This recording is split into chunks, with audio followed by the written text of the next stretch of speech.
So yun, magandang hapon. It's me again, your boy Apo Laki ng Zambales. And then for today's video, I'm going to Kalapakuan, doon sa may mosque, para sa mga kapatid nating Muslim. Bale, ang project na to ay project ng Agila. At dahil sa iftar, no? So let's go.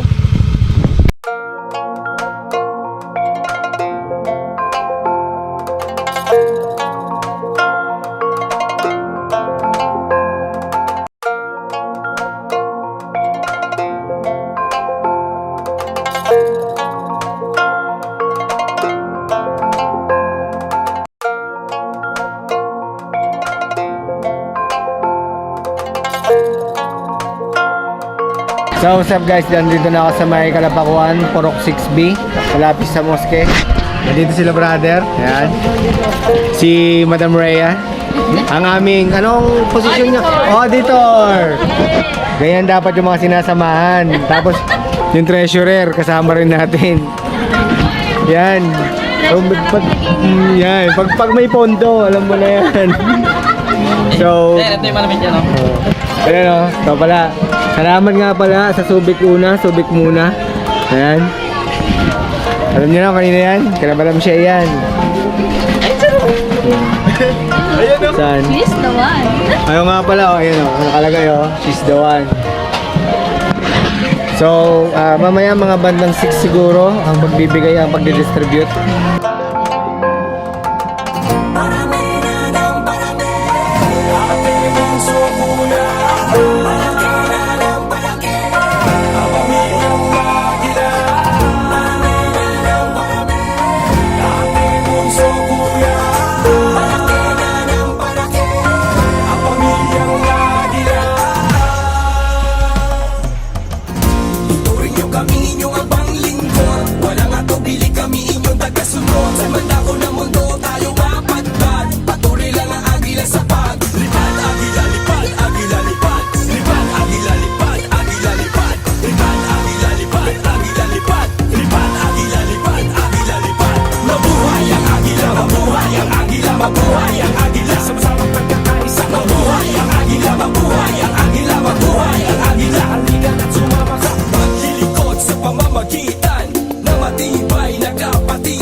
At ang apat na haligi tinatag ng Agila, mabigyan ng halaga, tiwalang pagkakaisa. Ang serbisyo na tutulong sa mga nangangailangan, mula sa kapatiran may banal na kapangyarihan. Nagtutulungan, nagdadamayan, di nagsisiraan, di nagbabangayan, di nagyayabangan, nagbabayanihan. Mga bagong bayan, isa bayan ni Juan, sinabayan ang katapatan, may sinumpa ang lubos sa tao, sa bayan, at lalo na sa Diyos.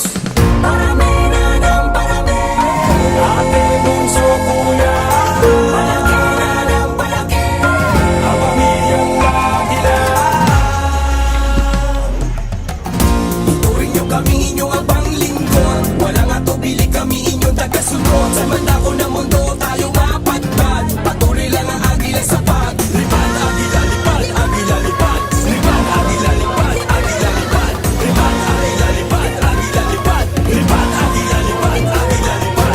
Mabuhay ang Agila, mabuhay ang Agila, mabuhay